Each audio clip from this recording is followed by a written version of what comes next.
flight.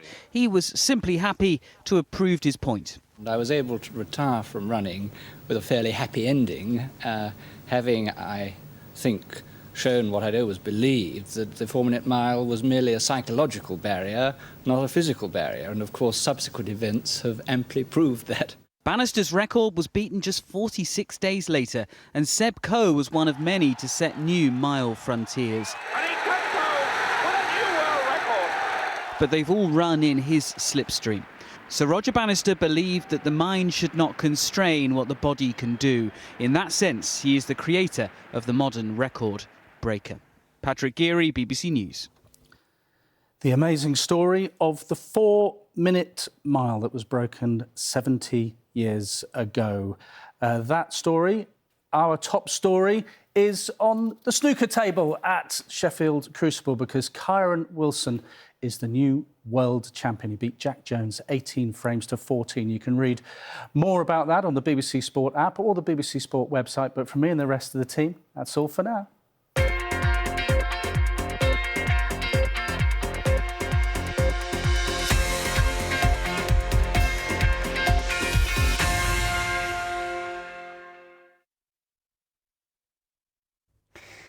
Hello. Well, your bank holiday Monday probably came with a rain interruption at some point. It was pretty unsettled. Some lengthy spells of rain across the southeast of England, but plenty of showers elsewhere. Others, though, managed some sunshine, and in Lincolnshire we had 11 hours of sun, so it wasn't so bad there, whereas others had the downpours. And across parts of northern England, had a couple of funnel clouds spotted, one over Saddleworth Moor and another one in the Derbyshire area. The weather is going to be improving, though, over the next few days as a ridge of high pressure starts to move its way in, and that will tend to settle the weather down. Slow process. We've still got a bit of rain left over across southeast England, 1 or 2 showers elsewhere, but these will tend to fizzle over the coming hours. And temperatures as we start off Tuesday morning, generally around 8 to 10. The coldest spots down to about 5 degrees. And that's probably where we'll have the best of the early morning sunshine. Now, where you do start off the day cloudy, and particularly around some of these North Sea coasts, it could be quite grey, some mist and fog patches around, a few spots of drizzle, but it is an improving picture for the majority. Cloud will thin and break up with sunny spells becoming widespread into the afternoon. Outside chance for a shower? Yeah, it's possible, perhaps across the hills of Wales and southwest England, 1 or 2 elsewhere, but not as many as we've seen over recent days. The vast majority of you will have a dry day and it will feel warm when the sunshine comes out. The high pressure continues to build in for Wednesday, but we do have weather fronts that will try to sneak in from the northwest. So Wednesday, again, it should be a fine day for the vast majority of the country. Certainly England, Wales, most of Northern Ireland looking dry with spells of warm sunshine, probably quite hazy sunshine. There will be some high cloud in the sky, but across the Hebrides, Highlands, Orkney and Shetland, it will turn cloudy, quite windy with outbreaks of rain moving in. In the sunshine, though, temperatures more widely climbing into the low 20s, so feeling progressively warmer. Thursday, you've still got a risk of a few showers this time for Scotland. Otherwise, some broken cloud and sunny spells. Should be another dry day for most areas of Northern Ireland, England and Wales. And again, those temperatures continue to climb. We're up to 19 in Belfast. The warmest weather probably across eastern England, where temperatures will reach around 22, possibly 23 degrees Celsius. That is going to feel warm in the sunshine. And there is more of that sunshine as we finish the week and head into the weekend, albeit probably with an increasing risk of seeing some showers moving in. That's today's weather. Bye-bye.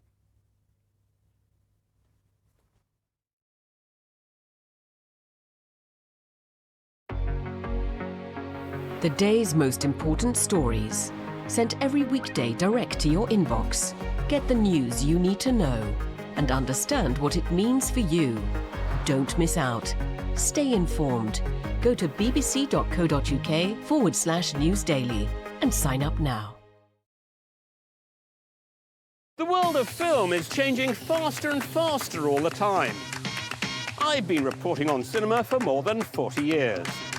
So what's it like to be an Oscar nominee? Our global Talking Movies team How does that work on set? brings you up to date on the latest in movie making from around the world. Looking at stories from other cultures. Interviewing top filmmakers and stars. People seem to be emotionally charged by the film. From blockbusters to art house cinema, we'll spotlight the brilliant and unique voices bringing their stories to the big screen.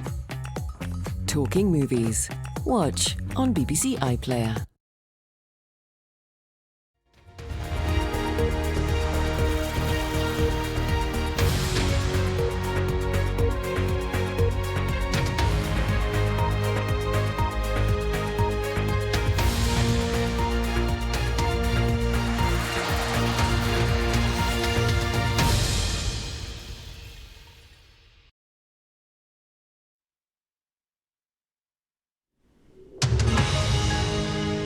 Hello and welcome to Newsday. Reporting live from Singapore, I'm Steve Lai. These are the headlines.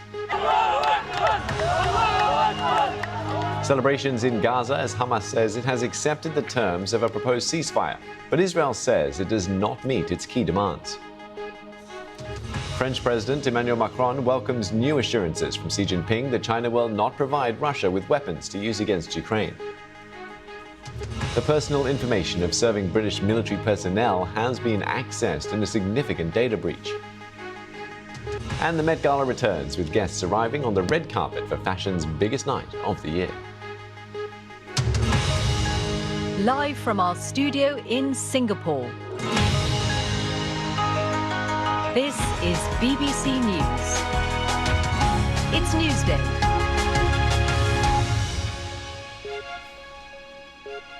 We start this hour with events in the Middle East, where Israel's army has said it has conducted targeted strikes against Hamas in eastern Rafah. It comes at the end of a busy day on the diplomatic front line of this conflict. After telling civilians in Rafah to evacuate the city, the Israeli army dropped thousands of leaflets over Rafah, informing the Palestinians the IDF would soon be expanding its operation against what it says are terrorist operations in the eastern parts of the city. Armed factions in Gaza fired rockets at southern Israel in response. Around 100,000 people were warned they would need to relocate to al-Mawasi, an expanded safe zone, as they described it, east of Khan Yunis. Later on Monday, a ceasefire proposal by Qatar and Egypt was accepted by Hamas, but quickly rejected by Israel. Hamas then doubled down and said the deal has been revived and accepted. Outside the Al-Aqsa hospital in Gaza, there were celebrations at the news. But Israel did not react warmly to the deal.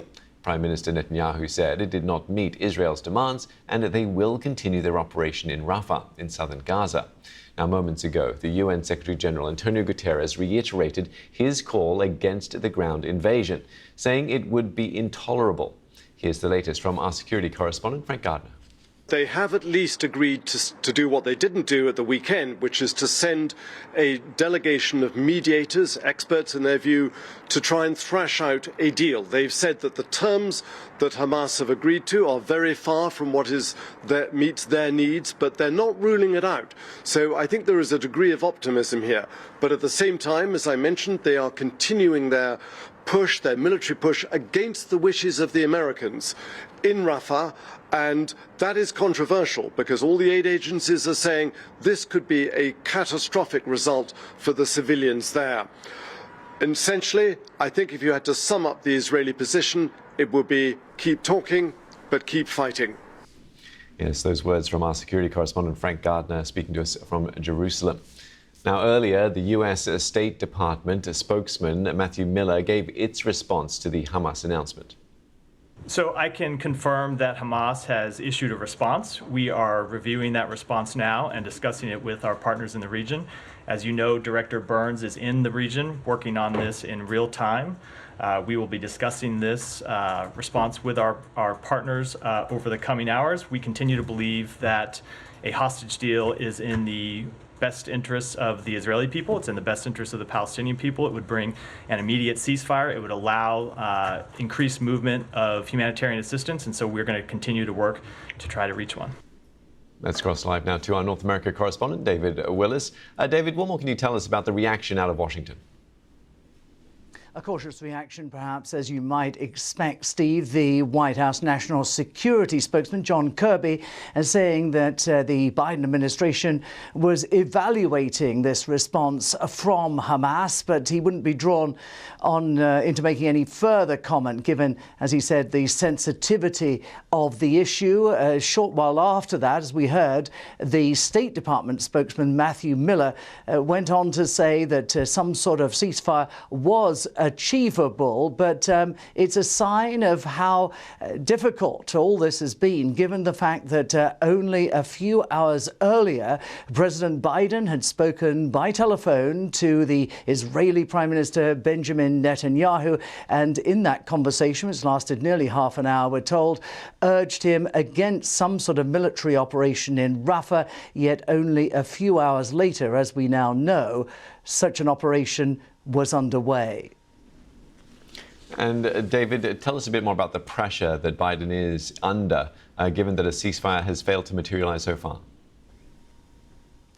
Well, this Hamas-Israeli conflict has become the big foreign policy issue for the Biden administration.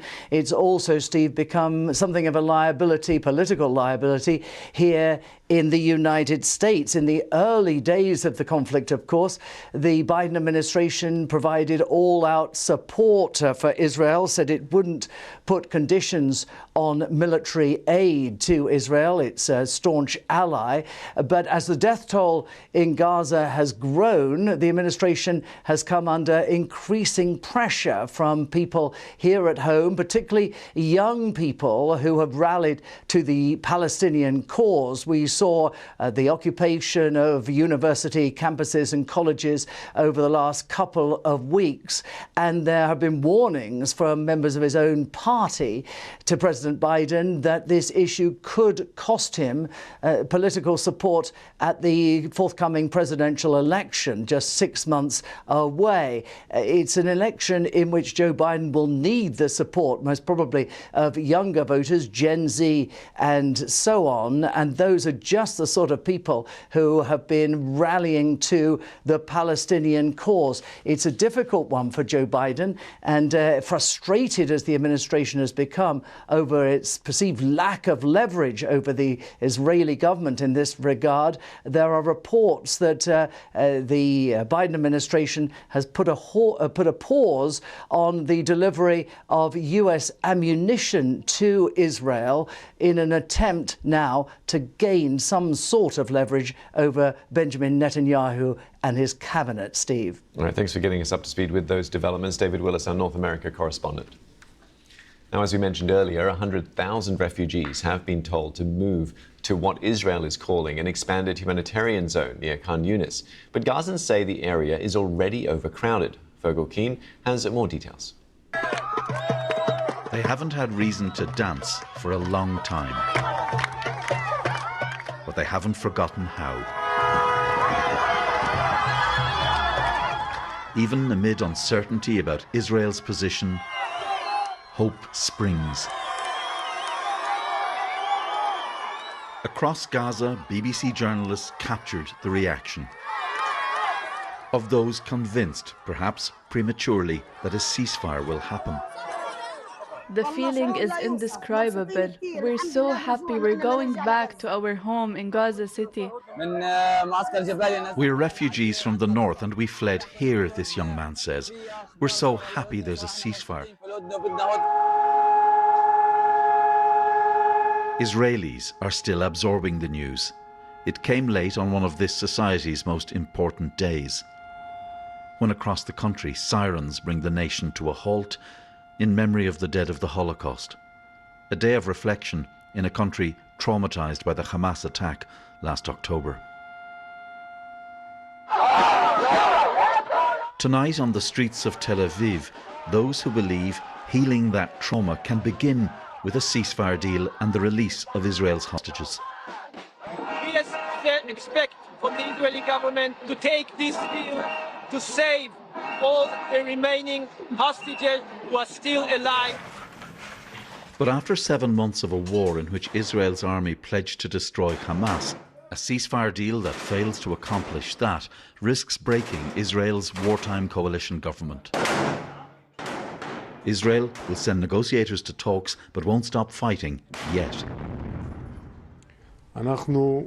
We examine every proposal very seriously, and we review every possibility on the issue of negotiations and the return of the hostages to their homes as quickly as possible and as a central task.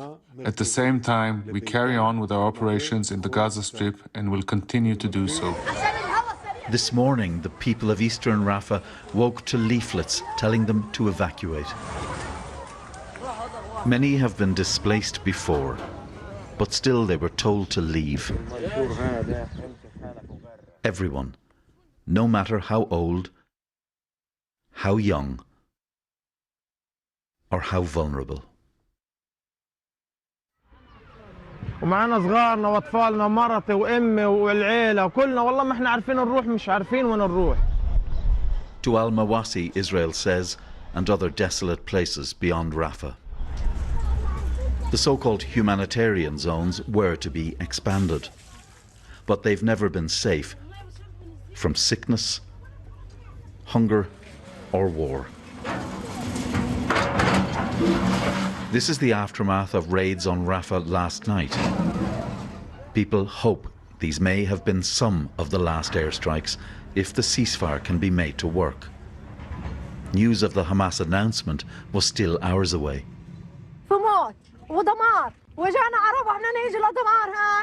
Nisreen Raja, mother and refugee.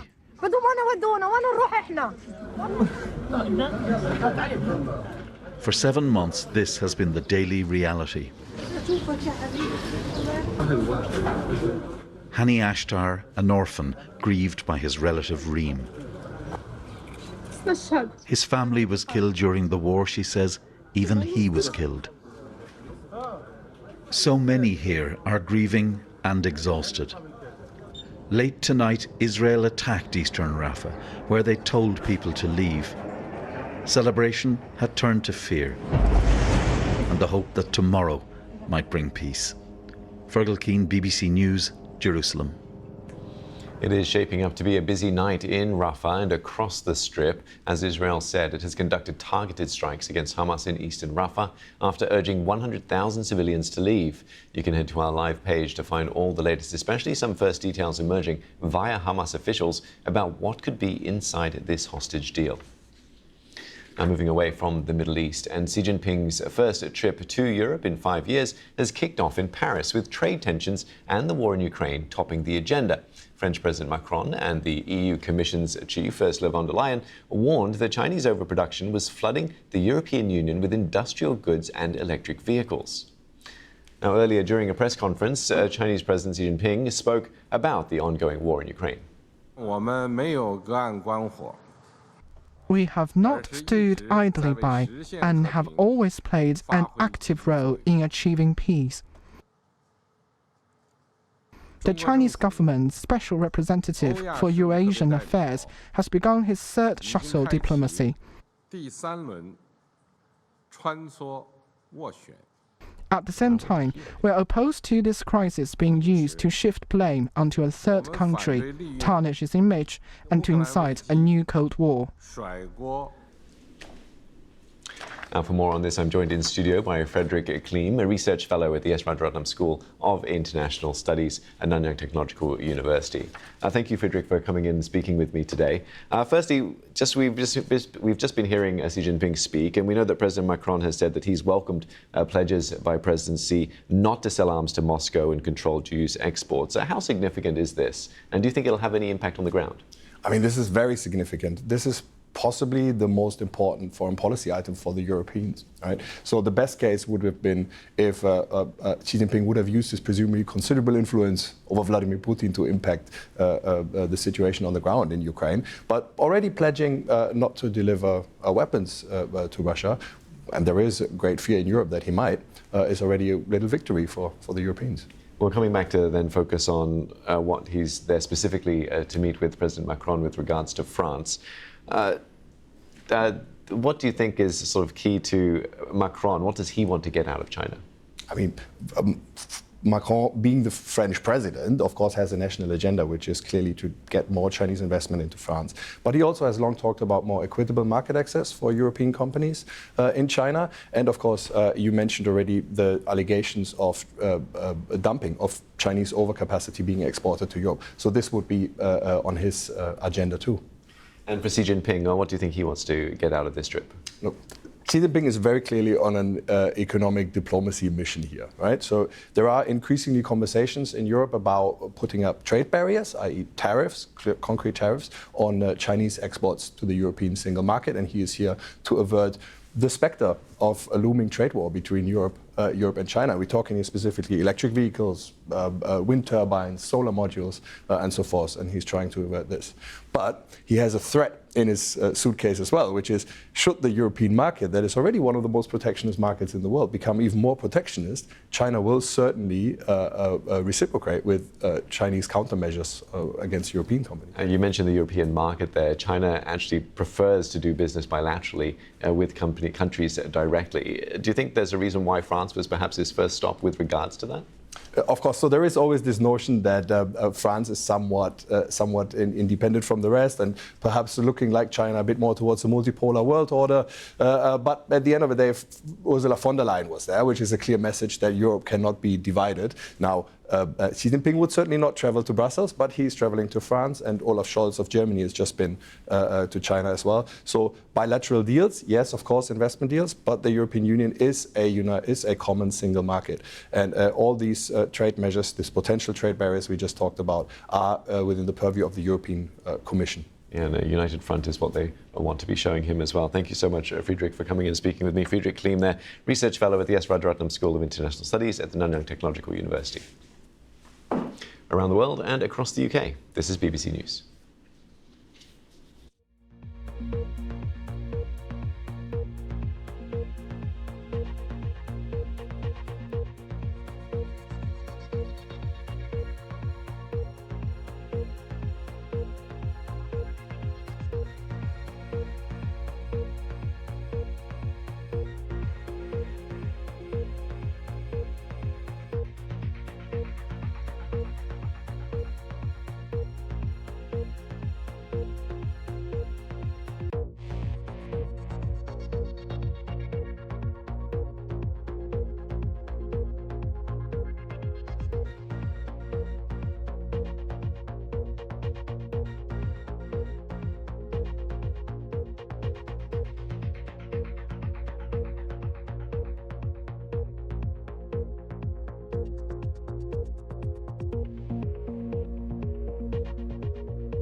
Now to some news from the UK, where the BBC understands that personal information of an unknown number of serving military personnel has been accessed in a significant data breach. The hack targeted a payroll system used by the Ministry of Defence, which includes names and bank details of both current and some past armed forces members. It is unknown who is behind the hack or what the data may be used for. Our political correspondent Alex Forsyth has more.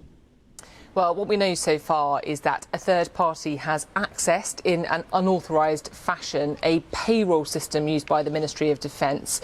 Now, this system is run by an external contractor, so this is not the main Ministry of Defence computer, and no operational detail has been obtained. But what has been accessed is personal details of serving members of the armed forces, mostly names and bank account details, but also in a very small, I'm told, number of cases, some addresses as well.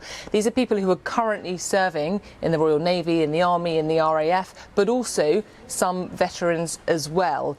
Now, we're not sure yet, or it's not been confirmed yet, who is behind this or what that data is being used for, but it's clearly a very significant breach.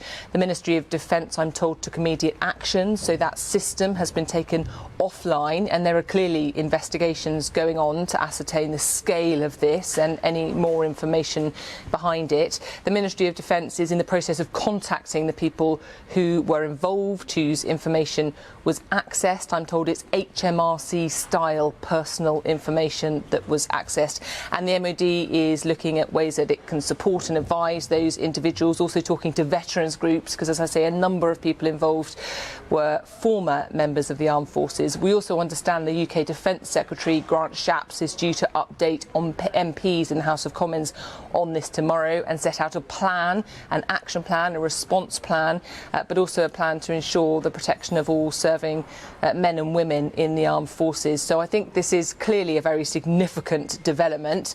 Clearly quite a lot still to be learned about exactly what's happened. We're very likely to hear much more about it in the House of Commons tomorrow, but I also suspect a lot of questions from MPs who are concerned at what's happened and want some more information. Now let's take a look at some other stories in the headlines. The judge at Donald Trump's criminal trial has threatened the former U.S. president with jail for contempt of court. Justice Juan Merchan said Mr. Trump had committed his 10th instance of contempt by making public statements about the jury. A search is underway for survivors after a multi-story residential building that was under construction collapsed in the South African city of George. 22 people are known to be injured, while dozens more remain trapped under the rubble. At least one person is known to have died. And Rishi Sunak has said the result of the general election isn't a foregone conclusion. The Prime Minister has conceded for the first time that the Tories could lose their majority, but pointed to analysis that suggested Labour may be the largest party in a hung parliament. Now later, the Starliner, a brand new spacecraft, will make its first crewed test flight. 2 NASA astronauts will be heading to the International Space Station, as Palab Ghosh explains. Ready for launch. Right on top is Boeing's Starliner spacecraft. It's the latest private sector launch to the International Space Station. This is Starliner's first test flight with a crew. It's 5 meters high and 4.5 meters wide.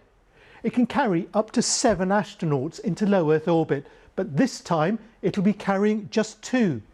During the mission, the crew will test the spacesuits and seats, assess the onboard life support and navigation systems, and evaluate the system that moves cargo to the International Space Station. If all goes to plan, Starliner will be certified for regular supply missions. And liftoff. Its first uncrewed test flight in 2019 didn't make it to the space station because of a software fault. A second attempt in 2022 did make it, but there were issues with some of the thrusters and the craft's cooling system. And on Earth, Boeing has been facing growing scrutiny because of faults with some of its aircraft. This is the big one. This is the first test flight with humans on board. They've had a few problems on earlier test flights, I think it's fair to say. So there's a lot riding on this one. The astronauts, in their new blue lightweight suits, have reassured those close to them that the faults have been fixed and the spacecraft is safe to fly. We're here because we're all ready, and our families and friends have heard about it along the way. We've talked about all the issues that we've encountered, and I think they're happy and proud that we've been part of the process to fix it all. The astronauts will dock 24 hours after liftoff and return after 10 days. They'll experience Starliner's landing system, which will touch down on land in the deserts of the southwestern United States. Palab Ghosh, BBC News. And coming up on Asia Business Report, find out more about the business troubles on the airline side of the company. Now to one of the most glamorous nights on the New York social calendar. In fact, why don't we show you the pictures? They speak 1,000 words. An evening for celebrities to test their fashion boundaries. Too much for some of the cameramen to handle, it seems. They'll focus in on the celebrities as they come passing through. It's producing a red carpet full of outrageous, daring and dazzling outfits. Now, the Met Gala Ball is being held in Manhattan tonight, and this year's theme is Garden of Time. I spoke to fashion journalist and author Amy Odell about why the event is so important. The Met Gala is the Super Bowl of red carpets. It is the biggest, most lavish, internationally recognized red carpet event of the year. It has eclipsed the Oscars in terms of cultural significance. Anna Wintour has been planning it since 1995 in her capacity as editor-in-chief of Vogue magazine. And she plans it with a mercurial attention to detail, even down to the ingredients in the food. For instance, chives, garlic, parsley, and onions are banned from the food because she believes that it makes guests' breath smell and get stuck in their teeth. She also pays attention to everything her guests are doing inside the party. She doesn't want people to be on their cell phones. When Kim Kardashian attended in 2019 wearing a dress that was so tight she couldn't sit down, Anna was asking her staff, why isn't she sitting? Yeah, certainly does have an eye on the details, doesn't she? Tell us a bit about this year's theme then and what we can expect. This year's dress code is the Garden of Time. Interestingly, Anna Wintour apologized on television this morning for the, quote, confusion that was caused by the dress code, which is different from the theme of the Costume Institute exhibition, Sleeping Beauties. The exhibition I saw at the Met Museum this morning, it's beautiful. It showcases around 250 items of fashion from the Costume Institute's collection. The reason it's called Sleeping Beauties is because some of the gowns are so fragile and special that they have to be exhibited lying down in glass cases. But many of the looks in the show are actually inspired by nature. So we'll see a lot of people on the red carpet tonight wearing things evocative of gardens and plants and maybe birds and things like that. And Amy, we understand that TikTok CEO Shouzi Chu is an honorary chair at this year's event. Why is a tech CEO involved in an event most associated with fashion? Well, you know, Anna Wintour's primary function as the chair of this event is to raise money for it and to find sponsors. And she has been going in recent years to tech titans because that's where the money is. She approached Sam Bankman-Fried and tried to get him to sponsor one Met Gala, and he never ended up doing it. But we've seen tech people like Elon Musk, like Jeff Bezos, who will be attending tonight with his fiance, Lauren Sanchez. This will be her first Met Gala. Everyone's excited to see what she's going to be wearing. So this is how she's been able to raise the enormous amount of money that she is able to pull in every year to make this event really special and really elaborate. And you can soak up more of the Met Gala outfits on our website, bbc.com. There's a live page up and running. Bye for now.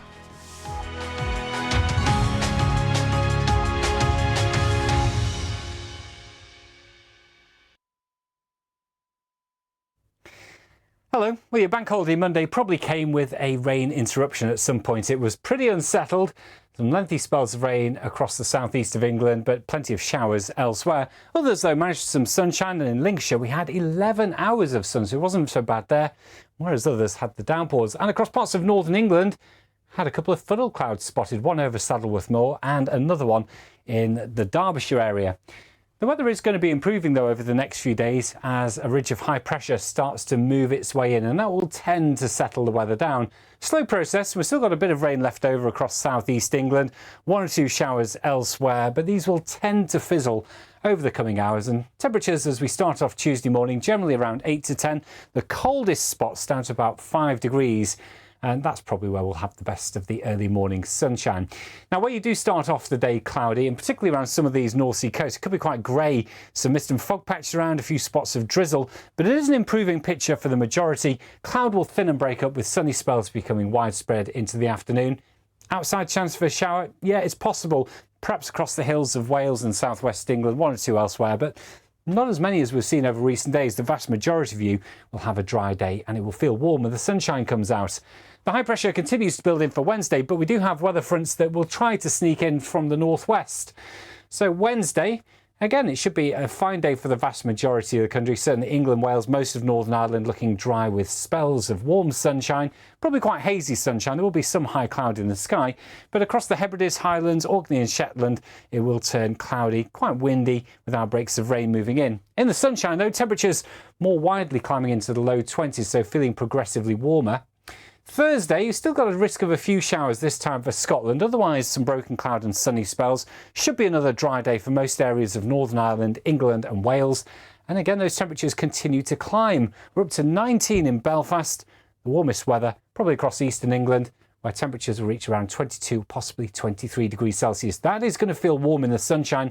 And there is more of that sunshine as we finish the week and head into the weekend, albeit probably with an increasing risk of seeing some showers moving in. That's today's weather. Bye-bye.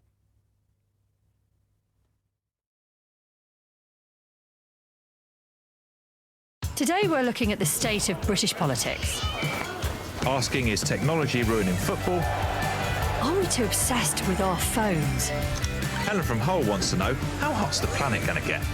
And we'll explain why prices keep going up and up. Also, Rach, did you know space has its own smell? Really? What of? The world is fast-moving and can be confusing. So let's talk about it. 5 Live Breakfast with Rachel and Rick. Listen on BBC Sounds. I see myself in the girls that we're fighting for. Climate change is real, and we must act now. Argument is less powerful than emotion, and negative emotion is more powerful than positive emotion. More than anything else, when we have more feminist storytellers, things will change. When big names talk, they talk to us. For now, it's a defensive position and can only be activated if the militia attack. They are proud of their democracy, but they also fear it's now under threat from China like never before. Every time the government drops tear gas, people disperse, but the farmers come back. When you're this close to the river, which is a front line, you are always watched, so you have to move quickly. There when the story breaks. BBC News. Follow on the app.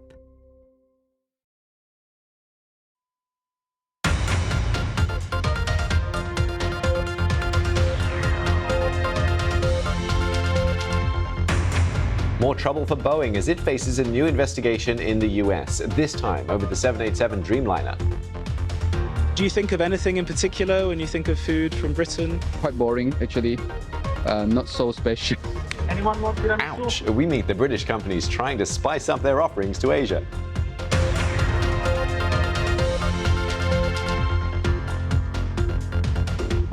Hello and a warm welcome to Asia Business Report with me, Steve Lai. Now, the US regulator has opened a new investigation into Boeing. It comes after the plane maker acknowledged that some employees may have failed to carry out proper quality inspections on 787 Dreamliners. From New York, the BBC's Michelle Fleury has more. Boeing's work is once again in the spotlight. America's air safety regulator, the Federal Aviation Authority, has opened a new investigation into Boeing after the company came forward and said some employees had committed misconduct by claiming certain tests had been completed when in fact they hadn't. Now, the FAA is investigating whether Boeing completed inspections to confirm adequate bonding and grounding where the wings joined the main body of the plane on certain 787 Dreamliner aircraft. Bonding and grounding is vital on a plane because it prevents static buildup. Think of it as electrical safeguards. Boeing credited a South Carolina worker who saw something they felt was wrong on the production line and came forward and reported it. Cutting corners at work is something that many of us may have been guilty of at various times in our lives. But given the frequency with which quality control issues keep coming up at Boeing, the airline has a long way to go to regain the trust of the flying public, its customers, the airlines, as well as lawmakers. Boeing shares dropped sharply on the news of the new investigation. The company has told the FAA that it will reinspect all 787 jets on the manufacturing line and develop an action plan to address concerns about planes already in service. Now, in other news, in recent months, as Israel's war in Gaza has intensified, we've seen consumers boycotting brands with perceived links to Israel. Major fast food chains like McDonald's and KFC have reported a drop in sales as a direct result of the boycotts. And one of the main demands of protesters in the US is that their universities stop investing in companies linked to Israel like Google, Microsoft, and defense contractor Lockheed Martin. Ian Lee, who teaches strategic management at Carleton University, told me more about the impact. It's very important to distinguish between sanctions versus boycotts. Sanctions are imposed by countries, by nation states. Boycotts are imposed by individual groups, protest groups against particular companies. So this is very important. The second distinction is the boycott against the company because of something the company did inside its company. Think of Anheuser-Busch in the United States last year in its activities that enraged many consumers, and that boycott was effective.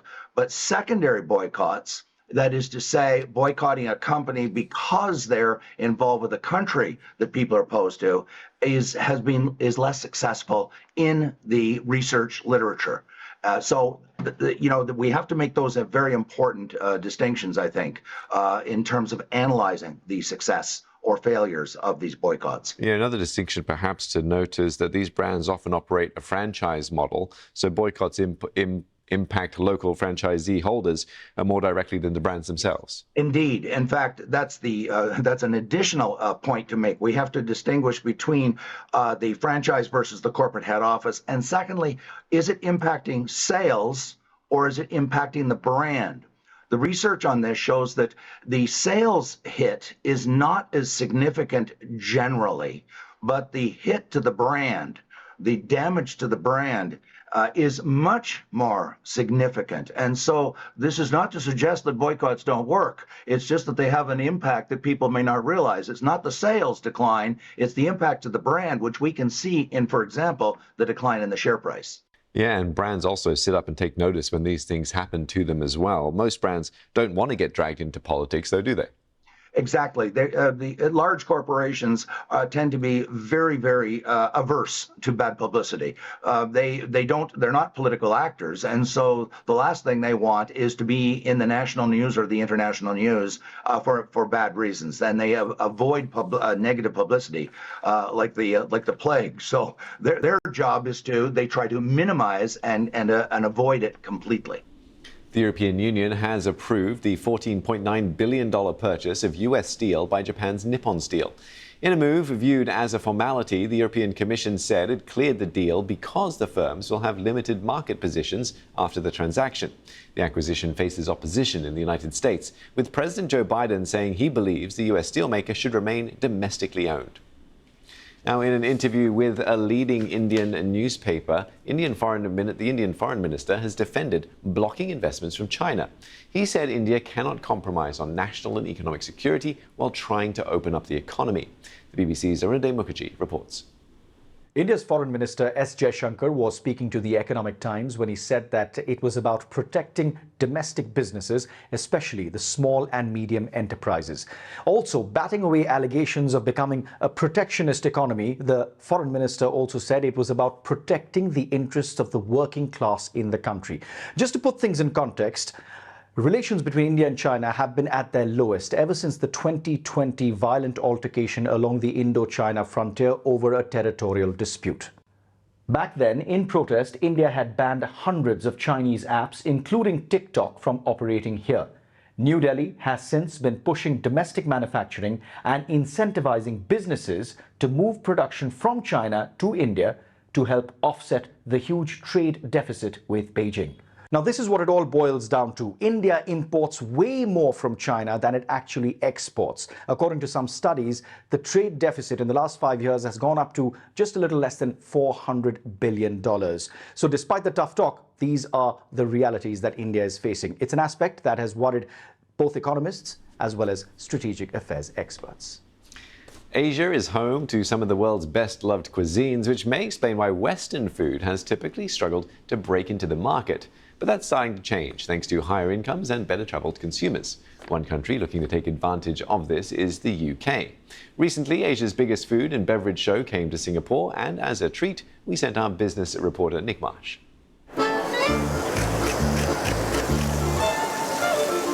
Hungry?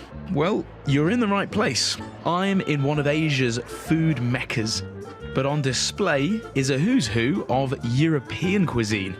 And they're ready to battle it out, bite for bite.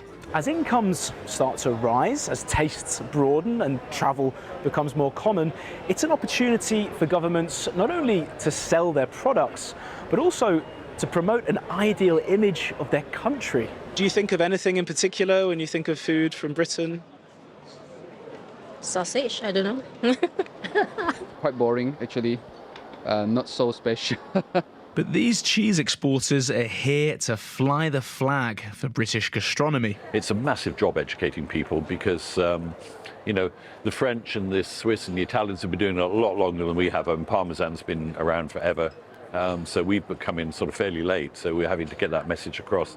And this is what they're up against. Anyone want tiramisu? For Italy, selling food to Asia isn't just vital for its economy, it's basically a form of diplomacy. They're foodies, they love their food, they love their tradition. It's something we had in common, and that it's, makes easier to spread also the Italian culinary tradition around the world. I'll have a try on that there, thank you. After Brexit, UK exporters were promised new markets. Almost dropped it there. That is very good. You did say it was good. This is grass-fed 100% British beef. And these are the people that British producers are betting on. They want them to know, firstly, that this meat exists, and they're hoping, secondly, that they'll like it, what brand is that? and eventually, above all, that they're going to buy it. The reality is that exports to Asia only represent a fraction of what Britain sells to the European Union. The UK government told the BBC that it has hosted events at trade shows in the region to try and drive demand for British food. But the suppliers, well, they don't receive any grants to attend these events in the first place. Unlike other countries, they had to pay out of their own pocket just to be here. Which makes it very difficult to, stand out against the other European groups or other world groups that, are almost fully funded by government. This is your VR cheese experience. Absolutely. Would you like to try? To keep up, British producers are having to get creative to spread the word, which I enjoyed firsthand. I'm just cleaning the udder of a cow. Okay, I'm grating the cheese onto the noodles. But building a reputation doesn't come overnight.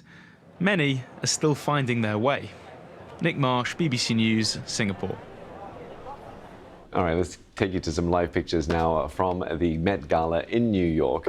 And take a look at this. This is Nicki Minaj and a dress that needs at least 8 to 10 people to help her carry it. Hopefully the camera will zoom out so we can get a better look, although the cameraman that we don't have any control over has moved on to the next person coming down the runway here at the Met Gala. There's Metropolitan Museum of Art, that's where it's taking place, and its opening event, this is what we're talking about. The guests are visiting the spring exhibition and they will be able to talk to the wearer of garments on display from as far back as the 1930s. And we'll just take these pictures all the way to the end of the show, and you can soak up the atmosphere at the Met Gala for this year's event.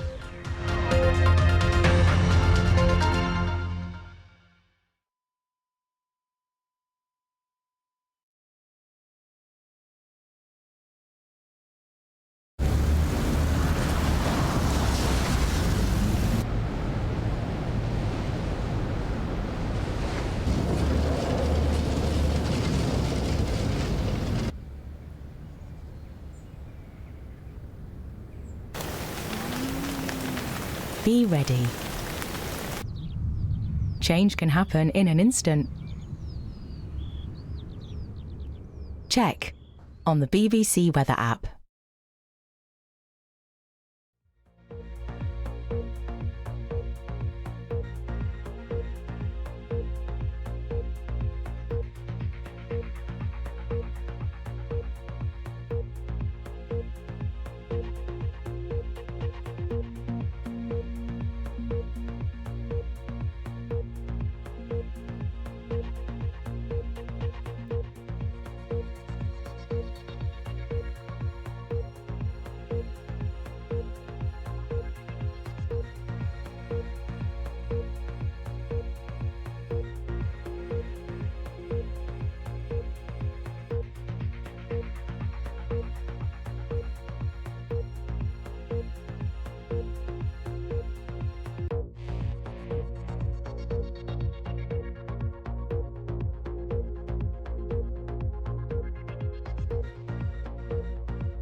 Are you a raver?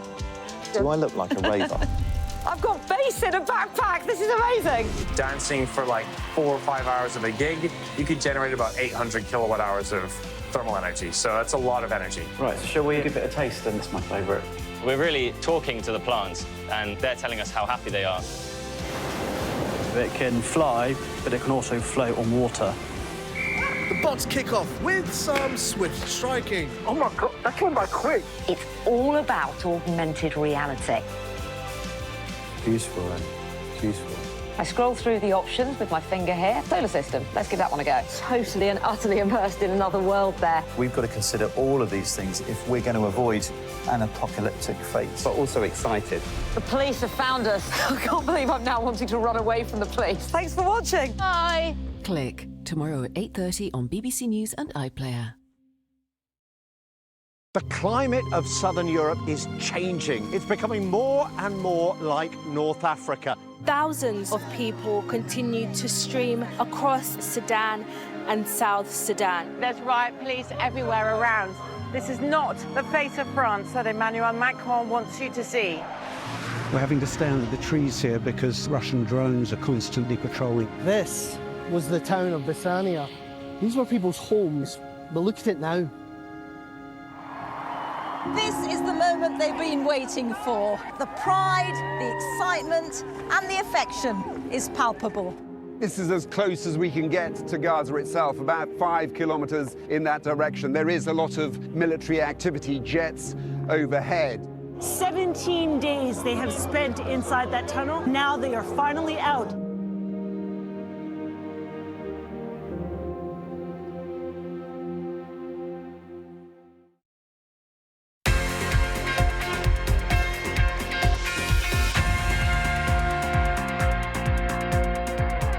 Hello there, I'm Ollie Foster. Here's what's coming up for you on Sports Day. Kyron Wilson is on top of the world. There's a new name on snooker's greatest prize. There's another low, though, from Manchester United, humbled at Crystal Palace. And Malia makes it over the line first at the Giro d'Italia, but Pogacar is still pretty in pink.